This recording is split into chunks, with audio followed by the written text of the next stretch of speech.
also. Yes, yes, yes. Amazing. Hello, everyone. Hope all of you are staying well and staying safe. And this is Durga Shivateja, and people call me BDS Teja. And before joining my MBA program, like I've graduated from RJKT Nujveed in 2016. So I'm from 2010 batch, and I graduated from Electronics and Communication Engineering. And after that, I got into TCS, where I worked for 32 months, and I was the youngest team lead in TCS. And I got into SIBM Pune in the year 2019, and currently I'm pursuing my second year of my MBA. And today we would be talking a most interesting topic, which is turning your B school dream a reality. And we would discuss this particular topic in different sections. 1 minute. Yeah. So what are we going to discuss today? The first thing that we're going to discuss today is why a B school and an MBA. Why should you do an MBA? Secondly, can everyone afford getting into a B school? And then, is it just SCAT if you're talking about a B school? Don't we have any other exams? And then fourth, how to start and what to study. That's very, very important. So I'll be discussing that in my presentation today. And then my journey to the current B school. So we'll be discussing all these points now. And the first thing that we'll be discussing is why a B school and an MBA. So I'll be explaining this with two images, and they're enough to understand why people are after MBA. So if you look at the first image, I'm just explaining with 2019. So in 2019, only 36.4% of the engineers are employable. That means out of 100 students, only 36 students are employable for the companies. And that means companies are recruiting only 36 out of the 100 students. And if you look at the same graph in MBA section, you can see it is 57. And in fact, the graph is actually going up. That means the people who are taking MBA are actually increasing every year, and the employability of these people is actually increasing. So let me give an example. Recently, there is an article published across various newspapers that the people who are actually taking engineering is actually coming down. It's because they got to know that the employability of engineering is actually coming down. So they're taking different undergraduation courses like BCom and other courses. And then after that, they're taking MBA, and that's a smart move. And how is it helping? So let me take an example. So if you look at the second image, don't look at the figures on the right hand side. So there are two lines here, right? The black line that you see is a pre-MBA salary, and the red line you see here is a post-MBA salary. So if you look at 2007, if somebody is earning around $60,000 USD, the same person, if he's doing MBA, and after 3 years of his experience, is going to get around 2x salary. That means his salary is going to be doubled. And at the same time, if you look at the graph every year, there is an exponential growth for MBA people. Like people are doing MBA, they'll have exponential growth. But other jobs, it's just a linear growth or not even linear. So it's very important to understand that whenever you do an MBA, the growth that you get, the career shift that you get is going to be impacting you a lot. And what are the other reasons why people choose MBA? Right? So you need to understand that. First thing is obviously good salary. Secondly, it's a switch in career. People you are actually like working in software companies, other companies, they actually try to understand that their career is actually saturated, or they're not getting more increments, or they would be thinking that there is no growth in their career. And those people actually start working again, and they'll get into MBA programs. And thirdly, people want to be unique, and they get into MBA programs. And then someone wants to be an entrepreneur. They do not want to work under some people.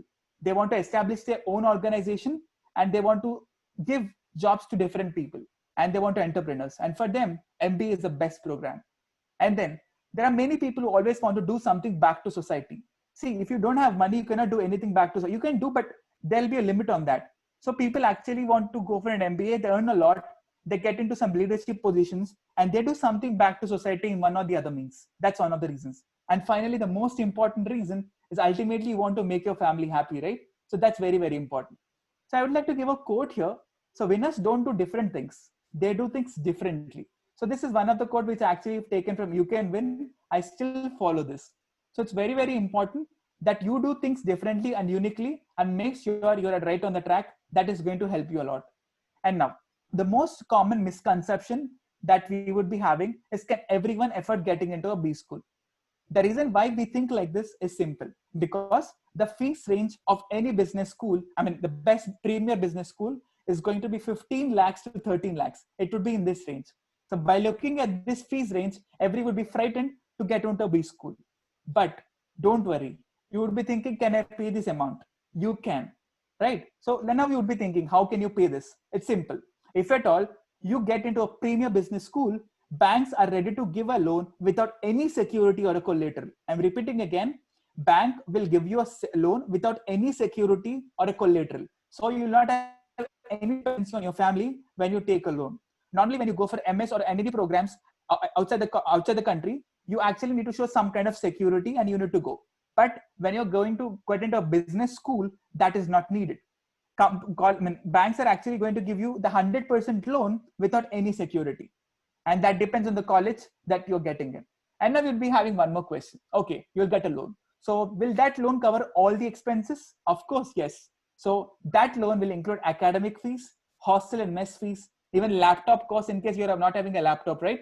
So then that will be covered, and even some student expense costs. So all those things will be covered if you're getting into a very good business school.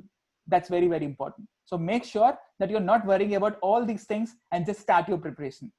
And I will be discussing all those things in the further slides now, how to start your preparation and what are the other exams that we have.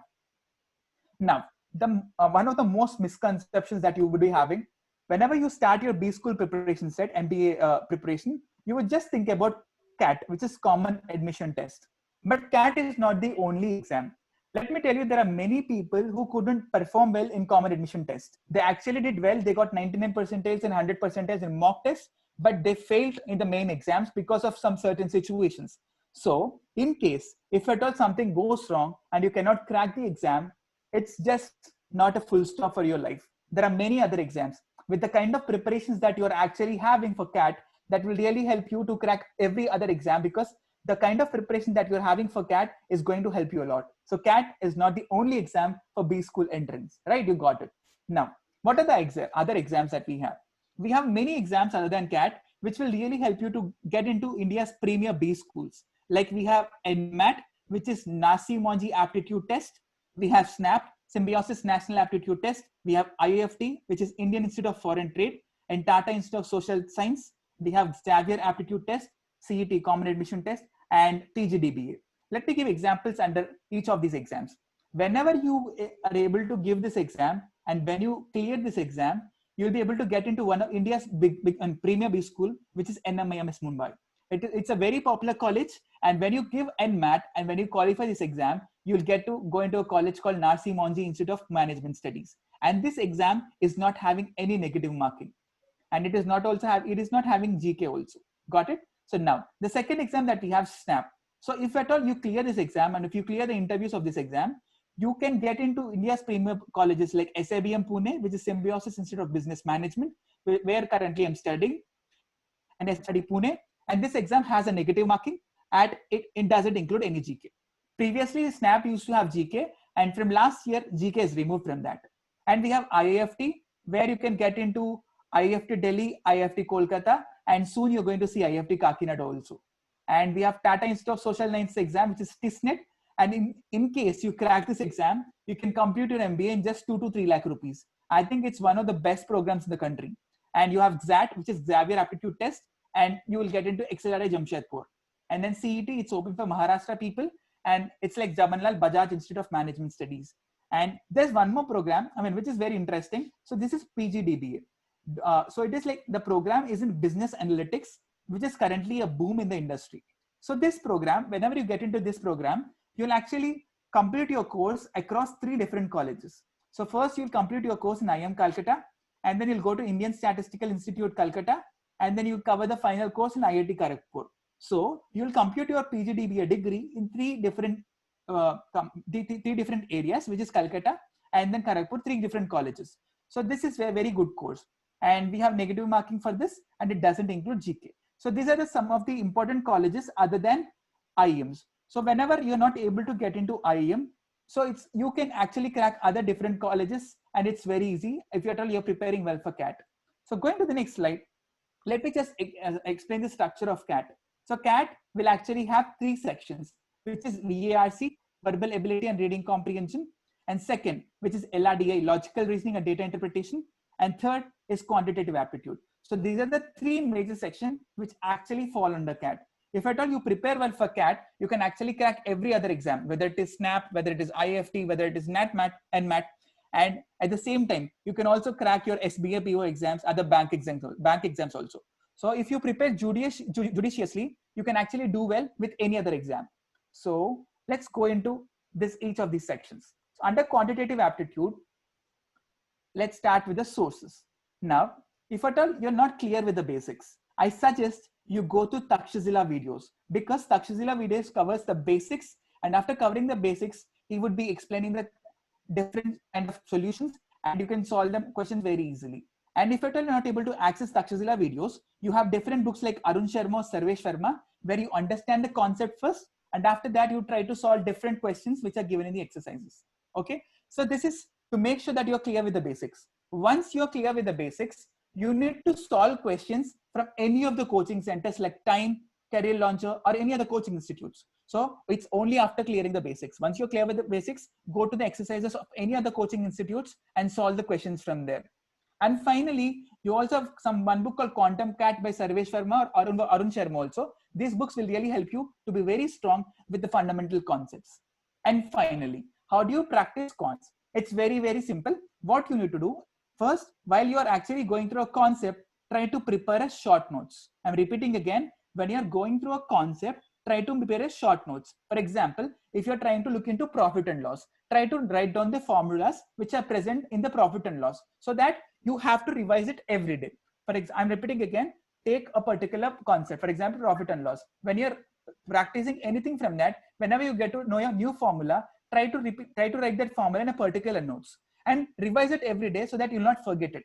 And at the same time, I suggest you join Facebook pages like iQuanta, Elites Grid, and any other Facebook page where many people are actually preparing for CAT and the other exams. Because when you get to join this page, you'll get to understand the competition that is already there in the current situation. So what you need to do, join these pages, and whenever you're not able to solve any question, post that question in that particular page. So when you do that, you'll get different solutions from different people with different approaches. So try to understand what are the different approaches and try to learn that particular approach, which is actually taking lesser time. That will give you an advantage over others, because time is very, very important when you prepare for any B school exam. So that's the second point. And finally, if you're done with everything, try giving sectional tests and topic tests. For example, you're done with number system. Try to give an exam on number system. And once you're done with all the courses on quantitative aptitude, try giving sectional tests to understand your proficiency in quantitative aptitude. Hope you're clear with this. Let me go to the next slide. So in the next slide, I'll tell you the sequence that you need to follow while you study quantitative aptitude. And if you look at the courses here, you'll actually feel that you've learned already during your 10th standard, 11th. So the first concept that you need to start with is number system. After number system, you have to complete ratios, proportions, and percentages. And after that, variations. And then you have to go with direct and inverse relations, profit and loss and discount. And you have to continue this in this particular sequence. Because when you follow a particular sequence, that will really help you to understand the concepts easily. Because when you're very strong with number systems, right, there is a concept linked to number system, which is ratios, percentage, proportions, and percentages. And variations is linked to second concept. And direct and inverse relation is linked to variations. So there is a relation between each of these concepts. And when you follow this sequence, you'll easily work on any other question that is given to you. So that's how you actually need to study. And going further, there are certain topics which can be completed in any of the sequence. For example, permutations and combinations, probability, algebra, functions, logarithm and modulus, geometry, mensuration, clocks, calendars, and any other topics. So these are some of the topics which are very important for all the exams as a whole. So these can be completed in any of the sequence. So that's how you need to study in a proper sequence. And then let's understand the next section, which is LRDI, which is logical reasoning and data interpretation. So how would you study this? The sources for this exam, for me, I'm giving from my perspective, because I actually started LRDI from past CAT papers. I'm repeating again, I started LRDI preparation from all the CAT papers. What I did is I've downloaded all the CAT papers from the past, and I started solving the questions to understand what is the level of difficulties. At the same time, I tried to solve questions from different coaching centers. And then I started working on old mocks and sectionals. And at some point of time, I felt there is a concept which I'm not clear with. So what I have done, I tried to open bank PO LRDI books to understand what concepts are there in that, because the level of difficulty for bank PO LRDI is very less when you actually compare with CAT. That's why I started to understand a particular concept where I'm lagging to understand the easiest level questions. And after that, I try to solve the next level questions. And finally, I need to tell you this. Once you're not able to solve questions in LIDI, there are many channels. For example, we have a channel called Elite Script. So this particular YouTube channel, I'm repeating it here. So Elite Script, they have around 120 to 150 sets. 150 questions. So all these questions are solved so that you can actually go through each of the videos and try to understand the kind of approach the faculty is actually following there. So go through all these questions, and when you go through all these questions, that will give you great confidence and you will be able to solve any question in LRDI. And how do you practice LRDI? For me, I don't think there is no preparation needed. The only thing is practice. Practice is something which is really important for LRDI. So start your practice right from today. I suggest you take at least 2 to 3 sets of LRDI every day. I'm repeating again, at least do 2 to 3 sets of LRDI every day and you're sorted. Because what usually happens is that people start their preparation before 3 months, and before 3 months solving many LRDI sets is very, very difficult. So make sure you start at least solving 2 to 3 sets of every day and you're sorted. And then the third section is VARC, which is verbal ability and reading comprehension. And people from RGKT, we actually face a lot of trouble, especially in VRC section, which is verbal ability and reading comprehension. So I'll tell you a strategy which you need to follow well. So that will really help you a lot. So I'll divide this verbal ability and reading comprehension into 2 sections. First is vocabulary, grammar, parajumble, parasummary, and critical reasoning. So you can ask vocabulary and grammar. Other like critical will actually depend on vocabulary and grammar. The same deciding comprehension. So all these are interlinked together. And then I need to tell you one. You have to be strong. You will be very strong vocabulary. You'll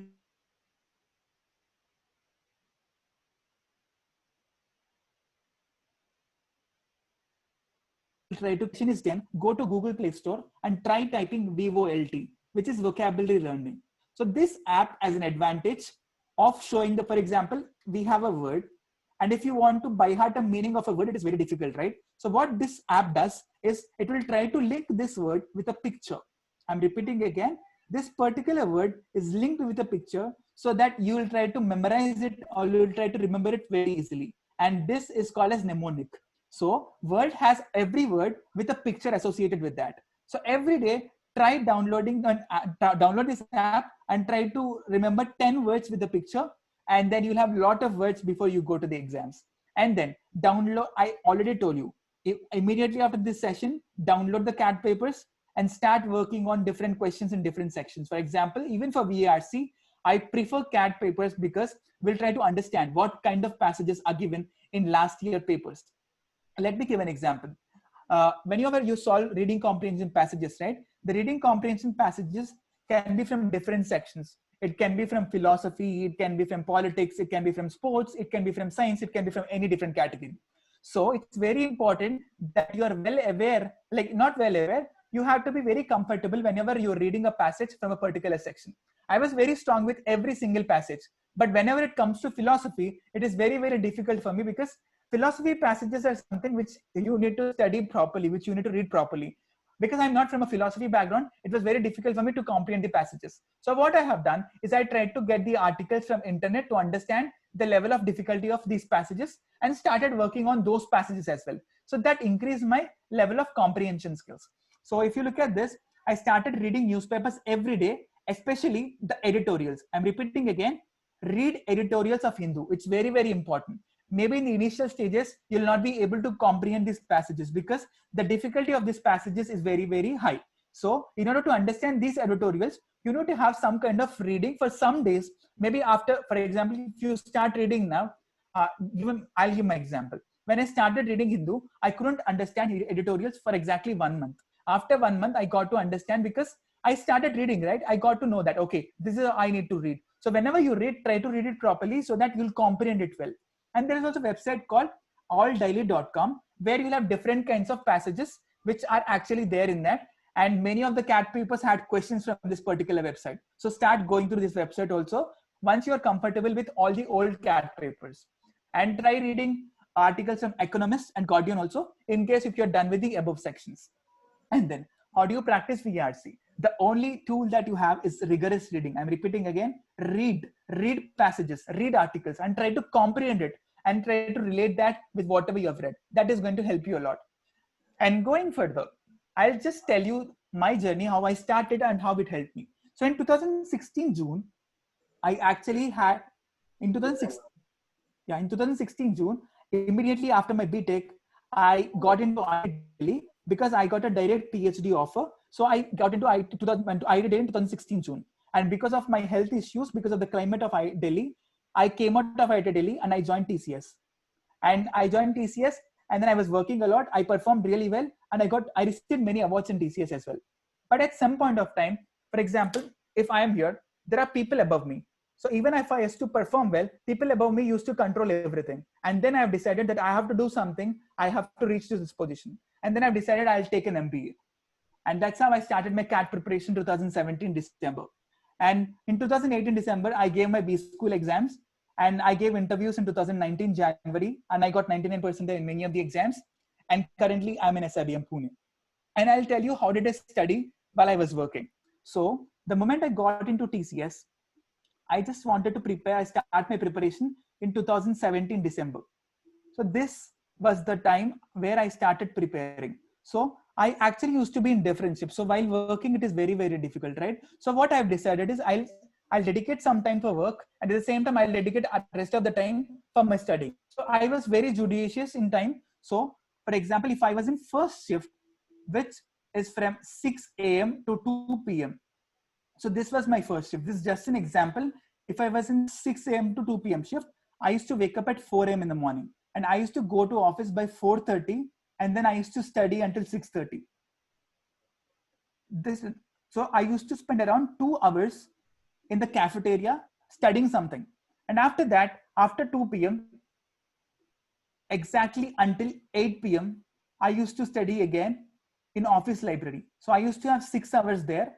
And in total, I used to have 8 hours. So every day I used to dedicate 8 hours, and that helped me a lot.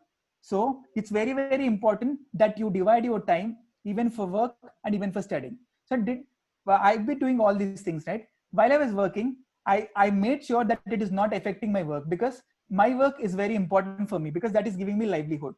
So I made sure that I'm working hard. In fact, I worked really hard. I became the team lead of TCS, right? So that's very, very important. So now I'm open to questions. Thank you.